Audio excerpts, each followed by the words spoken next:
এক লোক তার সারা জীবনের জমানো অনেকগুলো স্বর্ণ মুদ্রা একটি কলসের মধ্যে ভরে তার বাড়ির পাশে থাকা বড় একটি জঙ্গলের মধ্যে মাটির নিচে পুঁতে রেখে বিদেশে চলে গেল।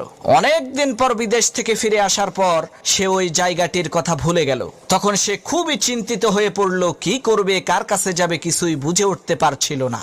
এক পর্যায়ে সেই লোকটি ইমামে আজম ইমাম আবু হানিফা রাহমাতুল্লাহি আলাইহির কাছে গেলেন এবং তার কাছে সমস্ত ঘটনাটি খুলে বললেন। ইমাম আবু হানিফা রাহমাতুল্লাহি আলাইহি লোকটির কথা শুনে তাকে বললেন, ভাই, আপনার কলস খুঁজে বের করার একটাই উপায় আছে, সেটা হচ্ছে আজকে সারা রাত আপনাকে নামাজ পড়তে হবে। লোকটি বলল, হুজুর, কোনো সমস্যা নাই, আপনার কথা অনুযায়ী আজকে সারা রাত আমি নামাজ আদায় করব। যে কথা সেই কাজ। লোকটি রাতের বেলায় নামাজে দাঁড়িয়ে গেল। আল্লাহর কি কুদরত, এক রাকাত নামাজ পড়তে না পড়তেই সেই লোকটির ওই জায়গার কথা মনে পড়ে গেল, যে জায়গায় লোকটি তার কলসটাকে লুকিয়ে রেখেছিল।